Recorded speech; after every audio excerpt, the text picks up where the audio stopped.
সেই অলিয়া উলিয়ার শিষ্য যারা আবেদগণের কাছ থেকে প্রশ্ন কিনে পরীক্ষা দিয়েছে, কর্মসূচি দিচ্ছেন, এগুলোকে নিয়ে তারা কোনোভাবে গুরুত্ব দিচ্ছেন।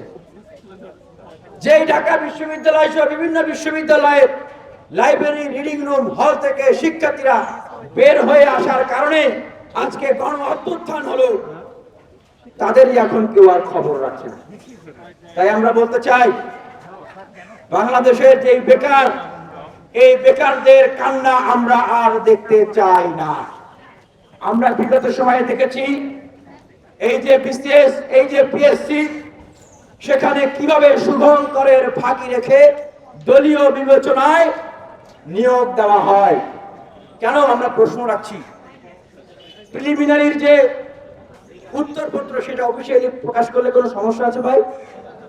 কাটমার্কসটা অফিসিয়ালি প্রকাশ করলে কোনো সমস্যা আছে? আমরা তো কেউ মামা খালু চাচা ধরে টাকা দিয়ে আমরা তো চাকরিতে ঢুকতে চাই না, দেশের সেবা করতে চাই না। আমরা মেধার ভিত্তিতে দেশের সেবা করতে চাই। তাহলে কেন সেগুলো প্রকাশ করা হয় না? রিটেনের মার্ক কেন দ্রুত সময় প্রকাশ করা হয় না? ভাইবার যে মার্ক সেটা কেন প্রকাশ করা হয় না? কেন? এখানে এটা সবাই জানে, এখানে শুভঙ্করের ফাঁকি থাকে। যেই শুভঙ্করের ফাঁকি দিয়ে সুপারিশ দলীয় বিবেচনায় পছন্দের ব্যক্তিদেরকে নিয়োগ দেওয়া হয়, যেন প্রশাসনে তাদের পছন্দের লোকেরা তাদের জন্য হয়ে কাজ করে। আমরা কি চাই আগামীতে এই প্রক্রিয়াটা আরো চালু থাকুক? আমরা চাই? আমরা সেটা চাই না। আমরা মনে করি this is the high time, এটাই সময় পিএসসি কে সংস্কার করতে হবে। এখনই পিএসসি কে সংস্কার করতে হবে। রিটেনের নাম্বার পত্র তুলতে গেলে 1000 করে টাকা দিতে হয়। কেন টাকা দিয়ে শিক্ষার্থীরা পরীক্ষা দিচ্ছে না? তাহলে আবার কেন টাকা লাগবে? বেকারদের টাকা কি এত মজা বেকারদের কাছ থেকে টাকা খাওয়া? হ্যাঁ।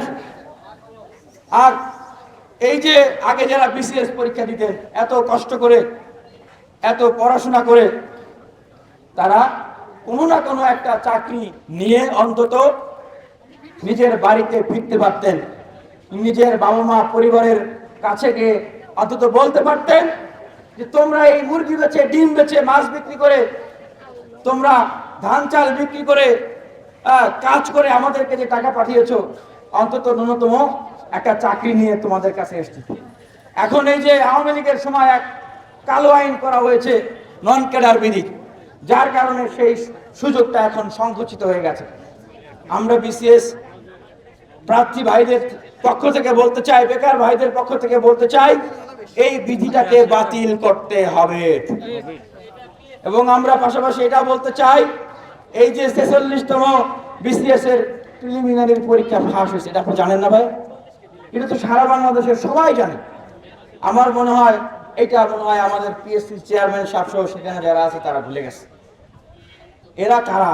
এরা হলো সেই আবেদগণ, সেই অলিয়া উলিয়ার শিষ্য যারা আবেদগণের কাছ থেকে প্রশ্ন কিনে পরীক্ষা দিয়েছে। আবেদ সাহেব জেল খাটতেছেন, তাহলে আবেদ সাহেব যদি জেলখানায় থাকে, তার শিষ্যরা কেন বাইরে? আবেদের শিষ্যরা যদি বাইরে থাকে, তাহলে আবেদ কেন জেলে থাকবে? এই শিষ্যদেরকে যদি গ্রেফতার না করা হয়, তাদেরকে যদি পরীক্ষা থেকে বহিষ্কার না করা হয়, তাহলে আমরা আবেদের মুক্তির জন্য আন্দোলন করব এবং পিএসসি সচিব এবং চেয়ারম্যানের গ্রেফতারের দাবিতে আমরা আন্দোলন করব।